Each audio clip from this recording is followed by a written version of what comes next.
So, Stephen, you're an actor, writer, director, producer. You do a bit of everything. You're working with like the Royal Court as well. You work a lot with them, and producer of Life in Theatre Productions. Is that right? Yeah, that's me. So, just tell us a bit about like what you do on a day-to-day basis as all of them things. Okay. So, well, at the minute, I'm directing one of the very few shows that are happening in the whole country because of obviously the little thing called the pandemic. So, and that's thrown up a lot of challenges. We've had 2 groups of 7 actors, kind of alternating weeks, 1 week on, 1 week off. Christmas is going to be a bit crazy, but we'll get through it. Or I'll say it again. Christmas was a bit crazy, but we got through it. And yeah, the plan is just literally to employ as many people as we can, showcase as many performers. We've got a great band. The theatre's employing a team of 40 freelancers who otherwise wouldn't have had a job. So it's really ambitious, and they should be applauded for it, really. But yeah, I've been putting this thing together, developing it over the last few months. Every time there was a lockdown or a tier change or something, we were just fingers crossed that this could actually happen. And thankfully it has, and it did. So I don't know. I just chase where I can, and for me, it's kind of worked best to be at home. I went to London for a few years after graduating from LIPA and ticked a few boxes down there, and then it was the capital of culture in 2008, and I had a few jobs up here, and it just made sense to be home. So I've been up here since then. Started my own company, Life in Theatre Productions, and we've done about, I think, 8 productions, all unsubsidised, and we've had quite a few people come and watch some shows. So it's so it's quite good looking back, really. I've done okay. I've survived. So obviously you direct a lot at the Royal Court now. So how did the Royal Court come about? Was that through some of the shows that you've done through your own company, or did they approach you?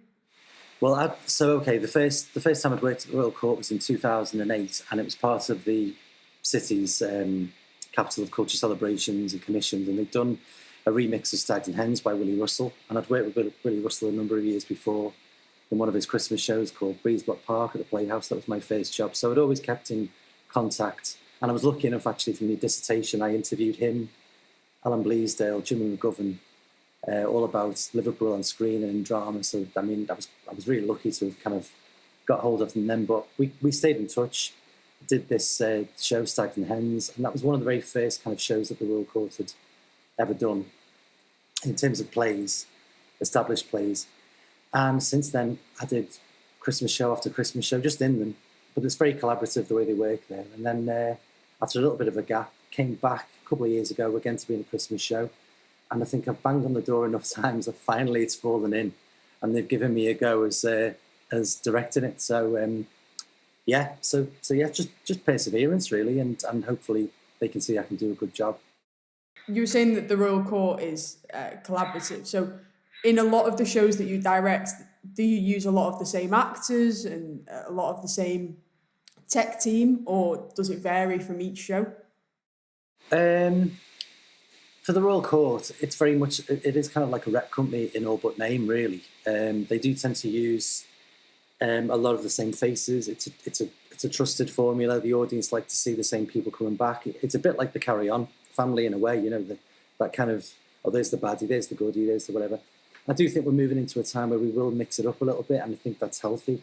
And also move the audience towards things that they might not have ever expected to watch and enjoy. So that might be a thing for next year and stuff. But yeah, for the time being, it's good to work with what you know, and it's not because of laziness. It's actually just because you know that it works. You know it's a good formula. And yeah, and I think with this Christmas show, that's what I've tried to bring out. It's just celebrating everyone's skills and limitations that we can laugh at. Really, that's what the Royal Court does very well. It doesn't take itself seriously at all, and I think that's what the audience get, and the performers are really good at. There's no ego in the room, which is good.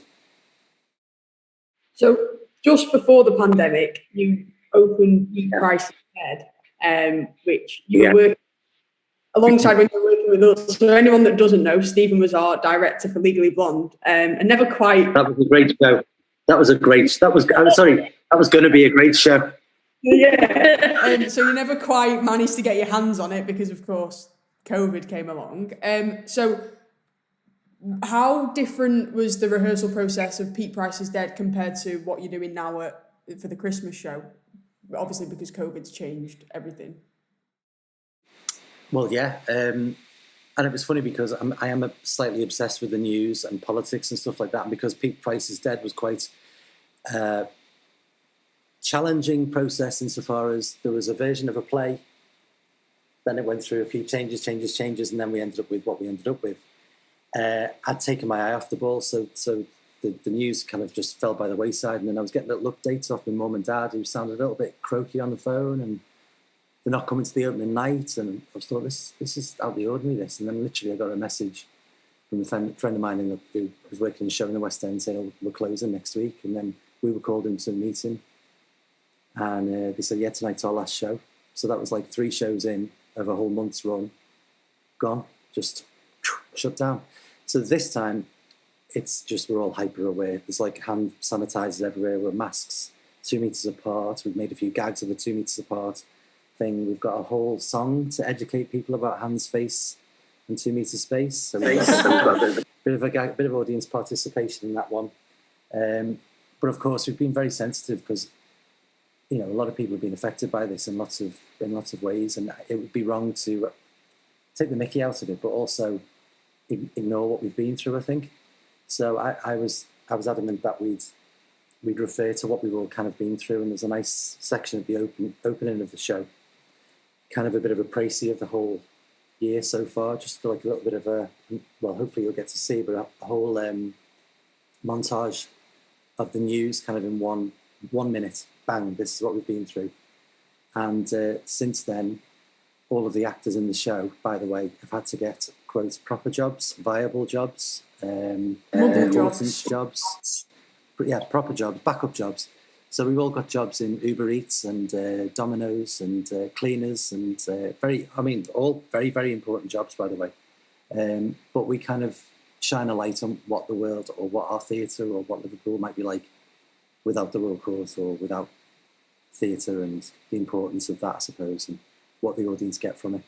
So yes, it's a completely different experience to the Pete Price is Dead one. And actually, because the stakes are so much higher, you're more appreciative of being in that room and how lucky we are. And you know, there isn't a theatre open in every city, so we've got to make this a good one. Obviously, the Everyman, they're doing a Christmas cabaret show, and it's like the old style of theatre is coming back in now. So like the London Palladium shows, where it's literally variety shows, which seems to have disappeared a little bit within the industry, I'd say, because it's more full scale musicals, massive plays, and we aren't really celebrating single work anymore or solo artists. So in a way, the pandemic has tried to revive as much of what we've lost. And as a writer, and obviously you've wrote this, I'm assuming you've wrote this Christmas play yourself. The majority of it, yeah. So did you find that having this time off was good for you because you were able to sit and work on plays and take a step back and not be in a rehearsal room all the time, or was it not that good for you? Well, I mean, you know, financially it was terrifying, and you know, when the news wasn't really, of course, theatre wasn't top of the list of things to save. You did kind of feel a bit left behind. So I just thought, well, I can't go down that rabbit hole. So I'm going to try and create some stuff. So we did, a friend of mine, me and Kath Rice, we came up with this web series about this character called Bev, this character from Liverpool. Every week we did a 10-episode little YouTube series, kind of just for ourselves, really. But we ended up getting like 40,000 people watching it on Facebook, and we entered a few competitions that we kind of hit the crossbar on, but there's some interest and stuff. We're going to keep persevering. But I just thought, I don't want to stop, and I want to try and keep as much momentum going as I can. So yeah, we told our version of lockdown and a creative's version of lockdown each week through this character of Bev. So it gave us license to, you know, we could slag off whoever we wanted, or we could, you know, or in a more eloquent way, as Shakespeare would say, hold a mirror up to nature. We did that with Bev, who's this wannabe actress from Liverpool. So that was actually ended up being a bit of therapy as well in a weird way, because we could talk about what was on our minds. Meanwhile, big things were going on around the country, of theatres closing, different announcements about when, if, maybe the industry might wake up again. So I did that, and I've written half a play. I don't know where it's going to go, but I've written half a play, and I've sent it to a mate who liked the first half, but I don't know what that is.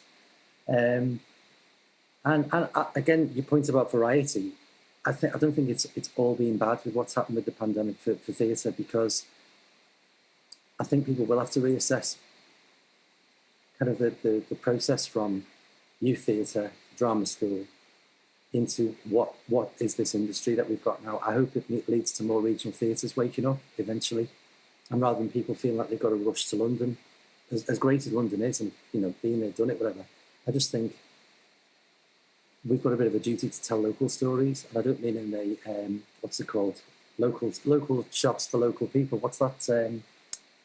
The League of Gentlemen, as they say. It's like where it's all very inbred, and I don't mean that. I mean you have to tell the stories, and you have to entertain the people who are on the doorstep of these theatres, I think, and that's how you got people like, whether you like them or you didn't, but these greats that everyone lauds who've sadly passed away. I'm talking, Des O'Connor the other week, and we've had, Bruce Forsyth, Terry Wogan, Sola Blackburn, all of these names that have come through the ranks of variety. We've got reality TV now, and that's it. And I don't really see people queuing up to watch insert name here on the London Palladium or, at the Royal Court in anything other than a pantomime. And I think there's better stories, better ways that we can showcase new people and new talent in an old way. We were talking to someone, we did another interview the other day, and they were saying obviously everything is kind of moved digitally now. And we're saying that theatre during the pandemic has become a lot more accessible for anyone. Yeah. And I think that's what regional theatres always try and do. They try and make it as accessible as physically possible for young children, people that can't necessarily afford to go to London or pay £150, £200 for a ticket to see a show. And we were saying anyone is itching to get their hands on any kind of theatre whatsoever. Yeah. Especially in Liverpool as well. Yeah, we're sort of just taking it like as it comes. Something opens up and you're like, let's go and see this. And it's like something that you wouldn't have, probably before you wouldn't have gone and seen, but because it's the only thing there, you go in and watching it, and then it's opening it up, like opening up new theatre to everyone. Yeah. Good. No, it's good as well, because I mean the assumption is that the bright lights of London, great, but I have seen some rubbish in London, and I kind of think we should. It's not all about there, and I think that's what needs to change. I remember, like, in my little bit of what I've done since leaving LIPA, people coming up literally have heard this word said, we like to try it out on a Liverpool audience, bash off the edges and then take it to London, or we won't put that play on in this theatre in Liverpool because they've already seen it. And when I said, who are they? The answer was the reviewers. So it's like we're playing to the wrong audience. We're playing to reviewers, big producers, but we need to play to our audience. And that's why, whether you like it or you don't, the Royal Court regularly commands 1,100 people a night with one of their shows. That's West End numbers. You know what I mean? That's a load of Americans and tourists and everyone coming in and filling the theatre. They're doing it in Liverpool, and it's not really on the radar. Little things like, I remember seeing plays in London that, like, literally it's a carbon copy of, it was a political play, but it was told about the American, the Rust Belt in America. And I thought, that's exactly the same story as politically what's going on in this country. But we don't want to watch this thing. We want to almost like imagine that it's in another place. Do you know what I mean? It's fantasy. We need to get a bit more local, political. That's what I want to do anyway. I think one thing that the pandemic highlighted is that smaller producers and smaller theatres and smaller theatre companies were actually the ones that were trying to make theatre as much as possible. And it was the big producers that just went, no, that's it. Yeah. Doors are closed. That's it. Yeah. We're not helping anyone. You've lost your job, that's that. Whereas it was all the regional theatres and the small producers that have gone, well, we financially can't afford to just shut. We financially can't afford to lay off all these people. So let's try and do something, which is why digital theatre is massive now at the minute. Is the Royal Court ever going to step in that digital way, or do you think that they're quite happy with, well, now that the doors are open, they can have an audience again? Well, I think, they actually released this one-man show that Les Dennis did, actually. It's called Jigsy, and it was set backstage at a working man's club, social club. And he'd done it before. He did it on the main house, and then they came in. They just all did it as a favour. There was no charge or anything. They just filmed it in the studio space. I think you can still watch it on YouTube, actually. So they did do that. And there was talk of putting this show maybe online if, you know, things change and they have to close or for whatever reason. So I think they would do it. But I mean, I had an idea ages ago. It was to take the idea of the 24-hour play at the Old Vic that they do. I did the very first one of that with like a load of unknowns who literally now, if you Googled them, you'd be like, oh, she was in, he was in, we were all in it. You know, writers, directors, producers. And the theory of that was we went in on the night before, so this is 10 o'clock at night. We were assigned, the writers were given props. Are you aware of this? Do you know that this happens? LIPA do it. LIPA do the 24. Okay. So I think that was, they'd done it in America, then I think the Old Vic did it, whatever, that's as far as I know. But anyway, they create a play in 24 hours, that's the end of the story, really. But I thought, is there a way of doing that where you could do it on TV? So you could have a group of writers, group of directors, whatever, and every week it was put on in a different play in a different theatre, either around the country or in Liverpool. So you could showcase the Unity as a building, you could showcase the Royal Court, the Playhouse, whatever, and you create this series of plays written about that week's events, so it's really current. And then maybe one of them gets produced or a surprise, or I don't know. But I ages ago I thought, God, that'd be great, wouldn't it? And then I find out today, or yesterday was it, the National are going to start streaming their plays, or they're going to start putting them out pay-per-view, that type of thing. So maybe that is the future, but I can't help but think that there's nothing better than the real deal, is there? Yeah. Oh, definitely, yeah. But obviously, you were saying with the Christmas show, pantos and local theatre shows always get an audience that are potentially a little bit older than, say, ourselves. And obviously a lot of older people are still shielding, are still scared to go out. You know, they're worried, or they don't want to sit in an audience with 1,000 people. So by things going online digitally, it is just still giving people that hope and that little bit of theatre, but in a not in a theatre sense. Yeah, no, it's great. It's great. Yeah, that's good. So audience-wise, of the Royal Court, have you had to reduce your audiences, or? Yeah, we've got. I don't know what the full capacity is. I think it's only like 350, maybe, if that. And it's all table service. They're still able to get food before the show, as they normally do at the Royal Court. I mean, it's funny because a lot of these venues around the country have ripped out their stall seats and put cabaret seats in. Have you noticed? And like literally since 2008, it's been like that at the Royal Court. People have been able to get a meal before the show. You know, it's weird. It's sometimes weird walking in and, you know, you can smell your fish and chips, or you can smell your steak cooking before you're watching your show, but it's all part of the night.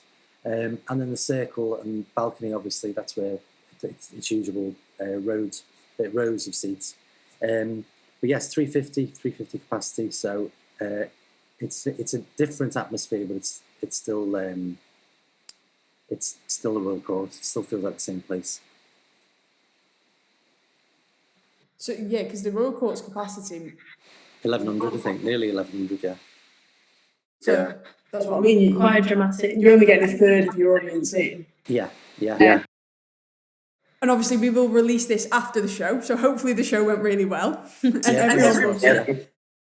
And fingers crossed it goes ahead, and fingers crossed the Royal Court can continue to produce after Christmas. Yeah. Providing all tears and COVID have decided to stay at bay. Yeah. So your other project that you're working on is Pop-Up Panto. Yes. I'm aware of what it is, but obviously our audience won't be. So if you just want to tell us a bit about that, how it came about, how it started. Yeah. Again, it's what is it? Necessity is the mother of all invention is something that my dad's said before, and I thought, what am I going to do? What am I going to do? I've got no work, I've got no this, and I've got no the other. So what opportunities have we got? Knew pantomime wasn't going to happen, and I thought, well, rather than again take the kids to the pantomime, we'll take the pantomime to the kids. So this was early days when we all thought this would be a distant memory now, and I knew that there was a fund available through the council, Liverpool City Council, and I thought, well, if I go for that and I get it, I might have a chance of getting the rest of the money. So the budget's 18 grand. And again, it was rough. It's rough. The ambition was there, the hope was there, the idea was there. I thought, let's just send this little ship off into the distance and see if it comes back. And we got half the money nearly from the council. I thought, I'm going to have to do this now. And then we got odd little, nice 50 quids, fivers, 20 quids, all kind of built up. And then literally, the way the nature of this website, the fundraiser thing happened, we were short by, I think it was 6 grand. And if you didn't get the fund by the deadline, you didn't get any of the money. So I thought, well, I've got to send a few letters. So I sent a few to a few famous-ish people. A couple of them want to be anonymous, but if I said one of them said a famous, "You shall not pass," he gave a few quid. And who else? A famous writer, a random producer in America sent some money, a producer in the UK, and I raised 20 grand. So that's banked and waiting till this nightmare's over and we can actually take a show into schools. So I might be doing that in collaboration with another theatre, but I've got to have a few meetings and see what happens. But yeah, I just thought panto's so important. I remember the very first time I went to watch pantomime. It's all panto's fault. My cousin Paul was designer or carpenter actually at the Chester Gateway Theatre, and I think it was Hansel and Gretel. And I remember sitting on the back row and the audience running out. I remember being taken on stage and walking on the set, seeing the trapdoor, and I was just like, oh my God, this is magic. So I thought, if I've had that experience and I'm doing what I'm doing, whatever people think of what it is, whatever, but I'm making a living from it, we should do that for kids. So that's the plan. So we've got a writer, Chris Hannon, who I went to youth theatre with. And he normally writes for Theatre Royal in Wakefield, I think, and a few other places. So he's writing the show. And we're just going to drive around and take this panto to a load of kids. So are you taking it into the schools, or? Well, ideally that was the plan. We'd be able to do it, and I thought, it's all COVID safe and whatever. But if the weather's better towards like the middle of next year, when I think we'll be able to do this, we could do it in the field, we could do it in the park, we could do it on the playground. We could do it anywhere to more kids. And the idea is it's all completely free, so there's no barrier in that way, I suppose. And we'll just see how many schools are interested. We've got 10 who are interested towards Christmas time, but of course it's all fallen by the wayside. So we'll pick up with them in the new year and we'll see. Yeah. So is the hope, obviously panto is Christmas, but when I used to do panto, we always did it at the end of February for some random reason. So is the plan to take it out next Christmas, or just as soon as you?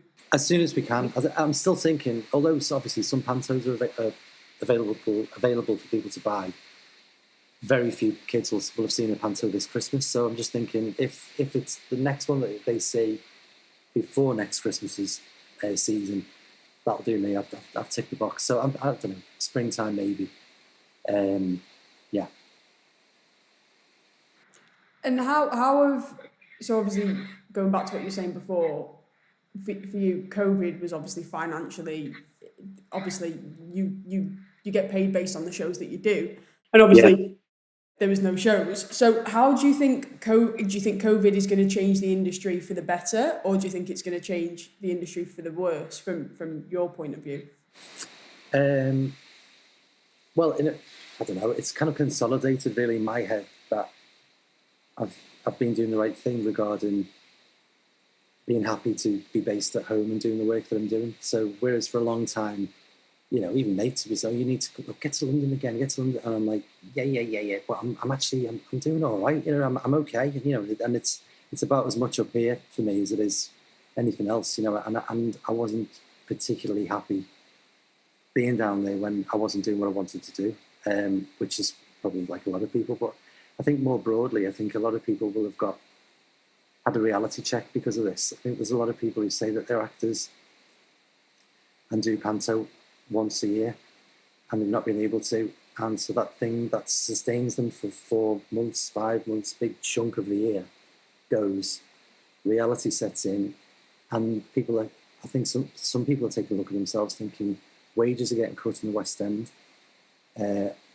Nothing else is getting cut in the West End. You know, your rent's still expensive, your bills are still whatever. You know, is this feasible? And I think for some people, it's going to be a tragic kind of realization. For some people, it might have been taken away in the back of their mind for a long, long time, and this might have given a bit of a push. So I feel sorry for people who are starting out in obviously drama schools and youth theatres and stuff now, because like your situation right now, as you say, you were supposed to be this year down in London doing the thing, and it's not happened. And that's why stuff like this is to be applauded, because you're not sitting back, you're not waiting, you're not thinking, oh, well, I'll just ride this out. It's like, hang on, I know I can do something. Let's just do it. You know, I don't want to wait for someone who other people think are worthy of my attention and my time. I'd rather go, well, if you're not going to give me a shout, I'll do it myself. I think that's what a lot of people have had to do, and like you follow a lot of West End actors on Twitter and like some of them have started candle making businesses, which is great. Yeah. And I mean Peter Hanna, he does all of his art prints of the theatres, and it shows that we are viable and we are all very creative, but we can't just have one box. You can't just be a dancer and you can't just be an actor anymore. You've got to have more strings to your bow, otherwise. Well, there's millions of us. That's the point. There are not millions, but there's tens of thousands of us. And years ago, when that wasn't the case, there were more jobs. You know, Leslie Lawton, who used to run the Playhouse, is a friend of mine, and we were talking about how it was such a different time. He was like the actor manager there, like in like 70s, a little bit early 70s, I think. And yeah, he'd be jumping around like a lunatic on stage, but then he'd be the manager of the theatre as well. He'd be like a smaller part, so he was able to do lots of different things. And maybe that's the future of venues, where you do have people with lots of different hats, people who can do more than one thing. You know, actors would do a season of rep and then go to the next season of rep and then do a telly. They'd finish a job on the Saturday, they'd start a telly on the Monday. Those things for the majority don't exist anymore. You've got very lucky people able to do that. But I think that ambition and that dream and that, well, I don't know, it's not a lie, but you're not told the truth really when you go to drama school, because it would be a disincentive, I suppose. I think a lot of people, especially graduates, have come out, you know, or they're at drama school and they get the lead in every show that they do at drama school, and then they come out and they're actually a very, very small fish in a massive pond. And COVID has made them realise. The best is when you get those actors who you know, haven't done a lot, which fair enough, whatever. They haven't done a lot, but they'll come back and give a masterclass. You know, it's drama school. And I remember one came into our school and said to this one girl, "Oh, yeah, you weren't working in TV. You literally point blank, you won't work in TV." She's not stopped working TV. Another lad, you know, you won't work until you're 40. Now, when you're 18 or 19, that's the last thing you want to hear. You're like, well, why am I doing this now? You know, and I'm 40 next year, and that felt like 1,000 years away. And then you are where you are, and you're still going, you're still doing your thing, but just to have that arrogance, really, you know, just at such a delicate age to go, nah, you're it, you're done, you know, or just wait for a third of your life before you do what you want to do. It's like, stuff like that's not fair, really. Yeah, anyway. We were saying the other day that with COVID and obviously the pandemic, I mean, from what I can see, the industry is hopefully going to be a lot of a nicer place to work. Yeah. And it isn't going to be as... A lot more inclusive, I think. Yeah. Of sort of everyone, not just the same actors that you get on the West End, which, I mean, you know, they're very talented actors, but sometimes, you know, like you said, with the whole north-south divide, there is people from up north that can probably do it just as well as them. And the whole pandemic and the way that we've connected through, you know, being online has highlighted that. Yeah. Well, no, we all have to look after each other as well, actually, because it is a tough game, and a part of it is like, you know, survival of the fittest, but that doesn't mean you have to be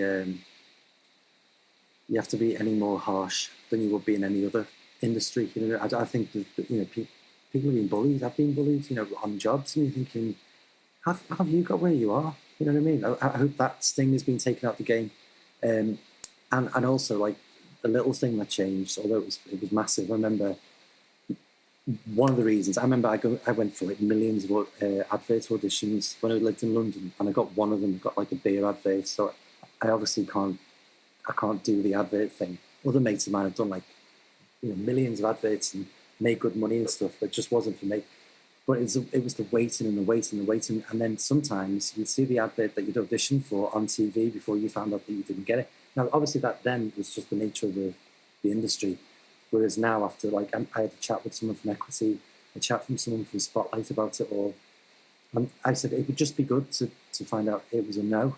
Not for any other reason than you can get on with your life. You know, up there you can kind of go, well, I'll park that, and now what's next? And I remember speaking to whoever they were from Spotlight, who've never been actors before, don't know the precarious nature of it all. And she was like, can I just ask, why would it be a good thing finding out you didn't get a job? Like, wouldn't that do a lot to your, like, mental health? And well, that's exactly the opposite. You're able to go, it's not because, oh no, I'm awful. It's, oh no, someone else has got it. Someone else is better. That's fine. Yeah, you can deal with that. Anyway, so the positive change is that people do find out. They find out the result. I don't know if for everyone, but that's got to make a difference. So stuff like that, if more positive changes like that happen in the industry, it might be a more palatable one for people to go into. You know. It's what you were saying about money as well. People do adverts and make loads of money, or they're in the West End. And I think the pandemic has made people realise that, okay, being on the West End is great, and making however much you make a week is fantastic. But at the end of the day, that isn't what matters. What matters is, are you enjoying what you do? Are you enjoying, or are you just doing it for the sake of being able to live in London and say, I was in London, I've done this. And I think that's made a lot of actors, a lot of directors, everyone sit back and go, actually, yeah, London's great, money's great, but I've got this show that I wrote 10, 15 years ago that I fell in love with, that I still want to produce, and all right, I'll do it digitally, or, you know what, when this is over, I'll just do a 4-week run in a small regional theatre. And we were saying, like, now anyone will just put on Twitter, I need a costume designer. And the amount of people that will say, yeah, and it's just making everything a lot nicer. It feels like it's not a harsh game anymore. Yeah. Especially coming out of drama school and out of LIPA, you literally just sit there going, there's no jobs, no one wants us. It's too hard. It's why you've got to do it yourself, which is the biggest lesson. And I think I get a lot of actors, mates of mine who literally go, oh, well, if I could do anything else, I'd do it, but I can't. You know, in other words, this is what I'm meant to do. This is what I am meant to be doing. So I get that. But then if it sounds like you've got a bit more of a string to your bow than just one thing, if you can do other things, do them. You know, for some people it might just mean that, you know, jack of all trades, master of none, but there are a very, very, very small amount of people who are able to just do that and sit back. And really, it's you see them all over social media, Twitter and whatever, you know, with pop-up concerts or pop-up whatever that they're doing, because that is all they can do. Performing is them. So, you know, as much as they would go out and get a normal job, if there's a way of doing what they do in another form, go for it. You know, don't just wait, just because some big wig isn't giving you the chance. Cool. So just to sort of like wrap things up now, what can we expect from you next year? Sort of. I'm going to get a facelift. I'm getting next year. Well, at the moment, the Christmas show's due to go on a little bit more into the new year than planned, so that's going to extend maybe for a little bit longer than a normal Christmas show might. It might be a little. I don't know if it's going to be in June, but when you walk over the Royal Court threshold, it's Christmas, as long as we say it is. But yeah, so I'm doing the pop-up panto, and my show Mamma Mia that I wrote years ago. It was a spoof of Mamma Mia the musical, obviously, but it's a disco show. Have you seen that at all?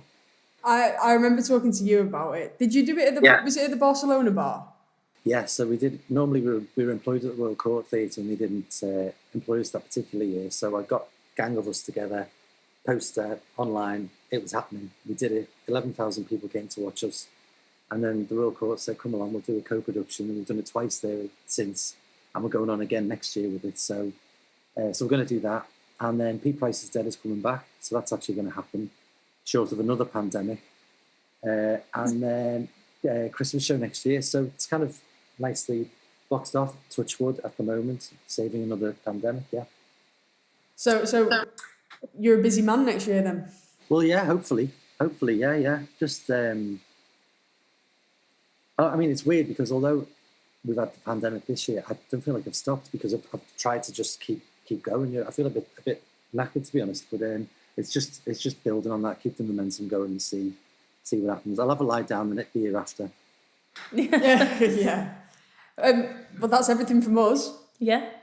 Any advice then, as obviously a LIPA grad yourself, any advice to our LIPA graduates this year and those that unfortunately graduated last year due to the pandemic? Change your mindset. Change your mindset of this is it. This is all it's ever going to be. Just change that mindset and think, I will pursue all those things that I've done or wanted to pursue, sorry. I will consolidate being a performer, consolidate being a director, whatever it is you're going to do, but get real. And I'm not saying get a proper job the way, we all have uncles and cousins and people, how do you pay for that? Or how do you do that? Is this really the right thing to do? Or what's the backup? I'm not saying that. I'm saying if you can do anything else as well as at the same time, pursue that as well. That will keep you sane while you kind of navigate through this business. Brilliant. Thank you very much, Stephen. Okay, thanks for talking to me. Thank you. And good luck with the show. Thanks. Thank you.